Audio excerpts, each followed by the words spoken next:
Hey guys, welcome back to the today's session that is called branding building. Today we are going to see the about brand building.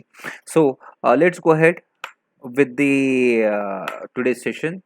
Brand building, according to the Professor David Lauber, he has identified seven main factors in building successful brand. Those are quality, positioning, repositioning, long-term perspective, internal marketing, credibility, integrated communication.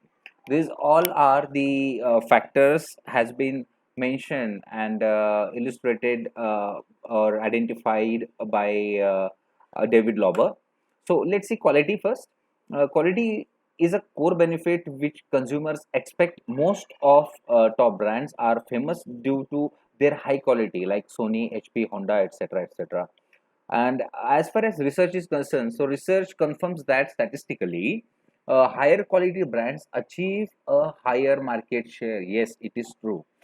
Quality एक ऐसा role play करती हैं जो बहुत ही ज़्यादा ज़रूरी होता है। जैसे कि अगर किसी का कोई प्रोडक्ट होता है, भले उसकी एडवर्टाइज़मेंट कम हुई है, लेकिन वो प्रोडक्ट की क्वालिटी अगर बहुत ही ज़्यादा अच्छी है, तो कस्टमर उसके माउथ पब्लिसिटी करना स्टार्ट कर देता है और ऑटोमैटिकली वो प्रोडक्ट मार्केट में सेल होना शुरू हो जाता है और मार्केट शेयर उस कंपनी का बढ़ने लगता है क्योंकि सेल उतना ज़्यादा बढ़ता है। So that is why while building a brand we need to focus on quality, which is very important. After that, positioning.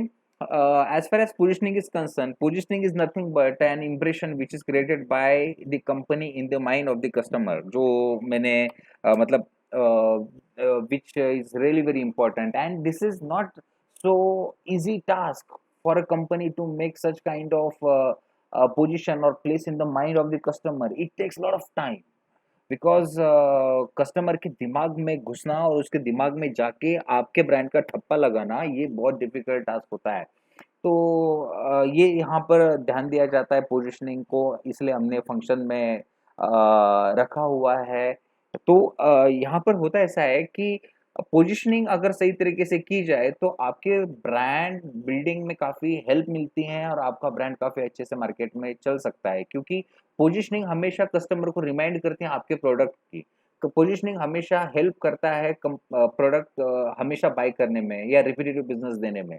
तो जैसे कि एग्जांपल के लिए अगर हम लोग देखते हैं कि अगर मैं आपको पूछूं और भाई क्या चल रहा है, तो आपके दिमाग में सबसे पहले यही आएगा फॉग चल रहा है। क्यों? क्योंकि जिस तरीके से उसकी पोजीशनिंग हो चुकी है, जिस तरीके से एडवर्टाइजमेंट कर करके कस्टमर के दिमाग पे बार बार वही चीज हैमर कर करके आज पोजीशन ऐसी हो चुकी है फॉग की कि जब भी अगर कोई आपको पूछता है और क्या चल रहा है, तो आपके दिमाग में सबसे पहले पॉपअप हो जाता है फॉग चल रहा है। That is called positioning. इसलिए ये भी एक ऐसा फैक्टर है जो ब्रांड बिल्डिंग में बहुत हेल्पफुल होता है।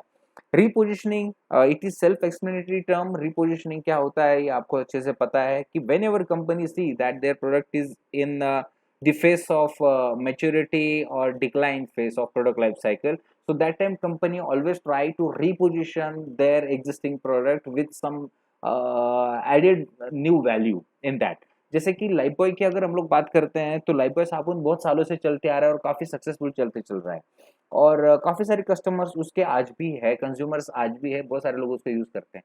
लेकिन जैसे ही लाइफ बॉय को ये समझ में आने लगता है कि अभी हम लोग मैच्योरिटी पे आ चुके हैं और डिक्लाइन हो सकते हैं, तो वो तुरंत ही उसकी पैकेजिंग चेंज करेगा, उसके इंग्रेडिएंट्स चेंज करेगा या तो उसमें थोड़े बहुत चेंजेस करके मार्केट में लाएगा और बताएगा कि this is new life boy. जैसे कि अगर एग्जांपल के लिए हम लोग देखते हैं कि अभी लाइफ बॉय ने सिल्वर ऐड करके सोप बनाया है, मतलब जिसमें उन्होंने एग्जांपल दिया था कि अगर मिठाई को जर्म से दूर रखना है तो मिठाई पे सिल्वर पेपर लगाया जाता है, जिसके वजह से जर्म्स दूर रहते हैं मिठाई से। तो वैसे ही हमारी बॉडी होती है, हमारा शरीर होता है जिसको अगर दुश्मन मतलब जैसे कि बैक्टीरिया या कोई वायरसेस है या जर्म्स है उनसे दूर अगर रखना है, तो आपको भी साबुन ऐसा चाहिए होगा जिसमें सिल्वर की जरूरत, जिसमें सिल्वर हो। तो इस तरीके से उन्होंने रिपोजिशनिंग की और फिर से लाइफ बॉय का सेल जो है बूस्ट होने लगा। उसके बाद में लॉन्ग टर्म पर्सपेक्टिव होना बहुत जरूरी होता है, ये भी एक फंक्शन है उसका एक फैक्टर है जो काफ़ी क्रूशियल रोल प्ले करता है। कस्टमर के दिमाग में आपकी पोजीशन बनाना, आपके ब्रांड की इमेज क्रिएट करना, that is this is not a one night affair actually. Here you need to spend a lot of time. Okay, so you have to be very patient for this purpose. If you be patient, then only you can be able to survive for longer time of period. तो इसमें फिर क्या हो जाता है कि customer के दिमाग में आपका ब्रांड की इमेज बनाना, उसके बाद में कस्टमर में अवेयरनेस क्रिएट करना, उनके साथ में कम्युनिकेट करना, या तो आपका ब्रांड मैसेज जो है वो कम्युनिकेट करना, it takes lot of time, और उसको कस्टमर अपने दिमाग में जगह देने के लिए भी काफ़ी टाइम देता है। तो इसलिए लॉन्ग टर्म पर्सपेक्टिव रखना भी बहुत ज़रूरी होता है। And not only this, but long term viewpoint can be built by continuous association and efforts of the company towards customer satisfaction. If customer is satisfied, then everything is fine. अगर customer satisfied नहीं होगा तो बहुत difficult हो सकता है। After this let's see this internal marketing. Internal marketing, a brand should be marketed within an organization. Each employee should understand value and esteem of company's brand. Internal marketing is more important in service sector where customer and employees interact with each other directly. This can be achieved by training and development of employees. This is also important factor, important function, important thing in brand building, because what happens is if employee of your company has positive image of your company in their in the mind of the employees, तो उस case में क्या हो जाता है कि वो employee को जब अपनी ओनरशिप आती है कि यार this is my company, I work with this company, तो ऑटोमेटिकली ये जो एम्प्लॉय होते हैं ये आपको कुछ ज़्यादा ही इंथुजियाज्म के साथ में प्रमोट करते हैं और कस्टमर के साथ में अच्छे रिलेशन मेंटेन करते हैं और कस्टमर के सामने आपका एक बहुत ही बढ़िया से पोर्ट्रेट क्रिएट करते हैं। तो इसलिए इनको फिर आप ट्रेनिंग दे के या उनमें डेवलपमेंट दे के उनको आप अच्छे से स्टैंड करते हो और उसके बाद में फिर होता ऐसा है कि ये कस्टमर्स आपके ये एम्प्लॉइज़ आपके कस्टमर्स को सैटिस्फाई रखते हैं। तो इसीलिए इंटरनल मार्केटिंग होना भी बहुत ज़रूरी होता है। जब एम्प्लॉइज़ को सच में ये फ़ील होता है कि मैं इस एस्टीम्ड ब्रांड के साथ में काम करता हूँ, तो उसका जोश अलग होता है आपके प्रोडक्ट को सेल करने में, ठीक है? तो इसलिए इंटरनल मार्केटिंग की तरफ भी ध्यान देना बहुत ज़रूरी होता है। उसके बाद में हम लोग देखते हैं credibility. Credibility can be developed by reliability and integrity of product and service. It brings brand loyalty and retention of customer. After sale experience of customers with the product also develop credibility. This is also important thing। मतलब सारे ही factors important है, इसमें ऐसा कोई factor नहीं है कि जो लेस इंपॉर्टेंट है। अगर इम्पोर्टेंट नहीं होता तो शायद वो इसमें लिस्ट डाउन नहीं होता। तो इसलिए क्रेडिबिलिटी भी बहुत ज़रूरी रोल प्ले करता है इसमें। अगर कस्टमर को आफ्टर सेल सर्विस अगर अच्छी दी जाती है तो कस्टमर का जो परसेप्शन होता है आपके ब्रांड को, आपके कंपनी को देखने का, वो बहुत अलग हो जाता है, जो पॉजिटिव हो जाता है, जिसके वजह से कस्टमर आपको रिपीटेटिव बिजनेस देता है और जिसके वजह से कस्टमर अपने आप में एक क्रेडिबिलिटी डेवलप कर लेता है और जिसके वजह से एक ब्रांड अच्छे से स्टैंड हो पाता है, क्योंकि कस्टमर ये एक ऐसा जीव है मार्केट में जो किसी भी ब्रांड को बहुत ऊपर तक लेके जा सकता है और किसी भी ब्रांड को बहुत नीचे भी लेके आ सकता है। क्योंकि कस्टमर अगर बात करता है तो उस पर ट्रस्ट करने वाले लोग बहुत ज़्यादा होते हैं। जैसे कि अगर एग्जांपल के लिए हम लोग देखते हैं कि कोई भी ई कॉमर्स साइट्स है, अगर आप उसमें चले जाते हो और अगर कोई प्रोडक्ट अगर आप सर्च करते हो, लेकिन सर्च करने के बाद में आप लोगों के फीडबैक्स देखते हो, रेटिंग्स देखते हो। जब भी 10 रेटिंग में से अगर 3 रेटिंग भी नेगेटिव अगर आ जाती है, तो कस्टमर को ये फ़ील होने लगता है कि यार कहीं ऐसा तो नहीं कि मैं प्रोडक्ट ये खरीद लूँगा और वो 3 के बाद में चौथा मैं हूँ। इसलिए वो उस प्रोडक्ट को खरीदते नहीं है। तो इसके वजह से क्या हो जाता है कि वो प्रोडक्ट का सेल ऑटोमैटिकली कम हो जाता है और ब्रांड भी काफ़ी वीक होने लगता है।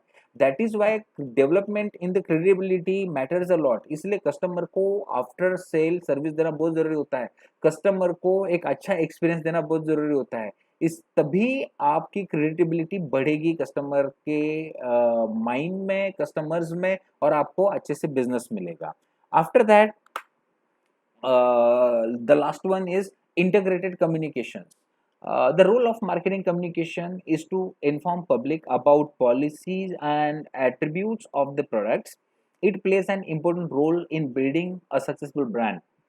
A strong integrated marketing communication network can contribute to the success of brand. Yes, communication, that you know very well, and integrated means everything comes together. Like फिर उसमें कम्युनिकेशन हर एक तरीके का कम्युनिकेशन हो सकता है, जैसे कि एडवर्टाइजमेंट है या तो फिर प्रमोशनल टूल्स या जो भी हो. ये सारी चीज़ों को हम लोग एक साथ में लेके आते हैं और इस हिसाब से कस्टमर के साथ में कम्युनिकेट करते हैं कुछ टूल्स के साथ में, जिसके वजह से हम लोग कस्टमर को बता पाते हैं कि एग्जैक्टली हम क्या है, हमारा ब्रांड कैसा है, हमारा प्रोडक्ट की क्वालिटी क्या है, वगैरह वगैरह. ये सारी चीज़ों के बारे में हम लोग इसमें कम्युनिकेट करते हैं और कस्टमर को इन्फॉर्म करते हैं हमेशा नई नई चीज़ों के बारे में, हमारे पॉलिसीज़ के बारे में, हमारे एट्रीब्यूट्स के बारे में, वो सारी चीज़ों के बारे में हम लोग डिस्कस करते हैं. तो ये सारे जो फैक्टर्स होते हैं, ये बहुत इंपॉर्टेंट होते हैं ब्रांड बनाने में, ब्रांड बिल्डिंग में. अगर इन सारे फैक्टर में से किसी की तरफ भी अगर ध्यान हमारा कम हुआ, तो हमारा प्रोडक्ट मार्केट में से आउट हो सकता है और हम लोग फिर शायद ब्रांड बना नहीं पाए. क्योंकि जैसे पिछले स्लाइड में हमने देखा था, पिछली बार देखा था कि ब्रांड इमेज अगर नेगेटिव हो जाती है तो उसको पॉजिटिव कन्वर्ट करना बहुत ही ज़्यादा डिफिकल्ट होता है. ये ना के बराबर उसके चांसेस होते हैं. That is why whenever you are planning to build a brand, so you need to focus on it very very healthily, very much you have to be focused on that. You have to give your 100% while building a brand. Thank you so much for watching this video. I hope the building a brand concept is clear with you. Thank you so much. Have a nice time. Have a good day. Thank you.